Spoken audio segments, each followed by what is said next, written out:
বয়সী সপ্তম শ্রেণীর ছাত্রী মাহিমা আক্তার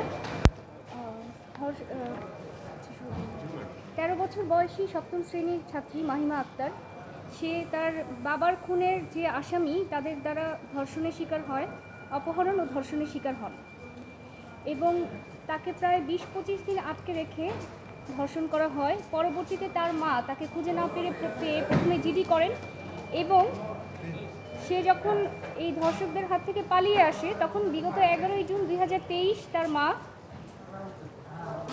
নারায়ণগঞ্জে রূপগঞ্জ থানায় মামলা দায়ের করেন।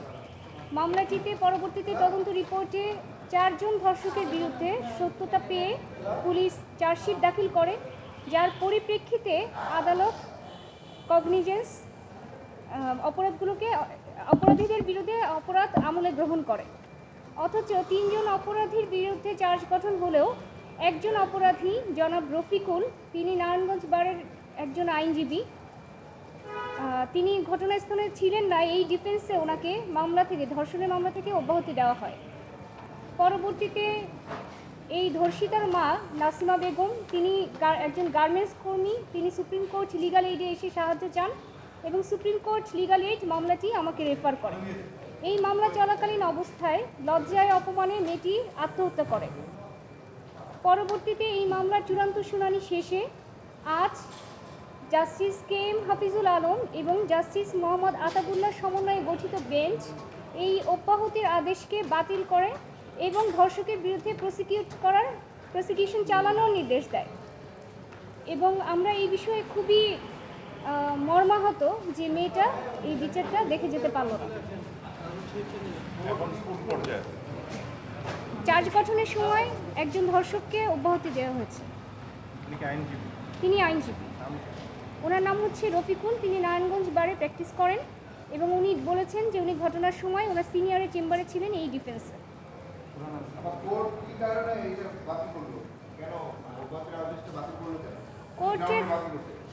কোর্ট মূলত আমাদের হাম্বল সাবমিশন ছিল কোর্টের সামনে যে উনি আদৌ সেখানে ছিল কিনা সেটার কোনো প্রমাণ দেয়নি। শুধুমাত্র তার কথার উপর ভিত্তি করে একজন ধর্ষককে, অপহরণকারী এবং ধর্ষকের সহায়তাকারীকে যদি ছেড়ে দেওয়া ফলে মেয়েটি পরবর্তীতে সুইসাইড করেছে। এখন তিনি আদৌ সেখানে ছিল কিনা সেটা তো প্রমাণ হওয়ার বিষয়। প্রমাণের আগেই যদি তাকে অব্যাহতি দেওয়া হয়ে যায় চার্জ ফ্রেমিংয়ের স্টেজে, সেটা আইনের ব্যত্যয় ঘটানো হয়েছে। তার ডিফেন্স প্লি নেওয়ার কোনো সুযোগ নেই এই স্টেজে। অন্য আসামিদের বিরুদ্ধে চার্জ গঠন হলেও বর্তমান আসামির বিরুদ্ধে অব্যাহতির আদেশ দিয়ে কোর্ট তাকে অব্যাহতি দিয়েছে, যেটা হাইকোর্ট, মহামান্য হাইকোর্ট এটা বাতিল করে দিয়েছে এবং তার বিরুদ্ধে প্রসিকিউশন চালানোর নির্দেশ দিয়েছে। তার বিরুদ্ধে অবশ্যই বিচার চলবে না, চার্জশিট দিতে হবে না তাকে। তার বিরুদ্ধে সরাসরি এভিডেন্স গ্রহণ করবে, সাক্ষ্য গ্রহণ করবে, এভিডেন্স গ্রহণ করবে। আসামিকে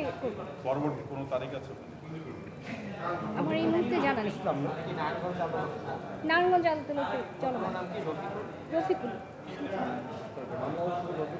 রফিকুল আছে। অন্যান্য আসামি একজন তার আপন ভাই, যে এই মেয়েটার বাবার খুনের আসামি, এবং অন্য আরও 2 জন আছে সহায়তায়। মোট 4 জন আসামি দ্বারা মেয়েটি অপহরণ ও ধর্ষণের শিকার হয়। মূলত হচ্ছে মেয়ের বাবাকে মেরে ফেলার পরে আসামিরা তাদের উপর প্রেশার দিচ্ছিল যেন মামলাটি তুলে নেয়। মামলাটি তুলে না নেওয়ায় সেই ক্ষোভ থেকে, সেই প্রতিশোধ পরায়ণ হয়ে মেয়েটিকে অপহরণ করে এবং ধর্ষণ করে। ধর্ষণের ঘটনাটা হয়েছে, মামলা হয়েছে 11 জুন 2023 আর মামলায় পরবর্তীতে অব্যাহতি পেয়েছে 29 নভেম্বর 2023। মেয়েটির নাম হচ্ছে মাহিমা আক্তার, বয়স 13 বছর। মিষ্টিমের ভাইও তো ইয়া হয়েছে এবং মেয়েটির ভাইটিকেও হাত কেটে দিয়েছে। 2023 12ই মে 2023 তাকে অপহরণ করা হয়। এরপরে 20-25 দিন তাকে আটকে রাখা হয় রফিকুলের আত্মীয়র বাসায়। আত্মহত্যা করেছেন অক্টোবরের মাঝামাঝি সময়। না, এটা নাই তো।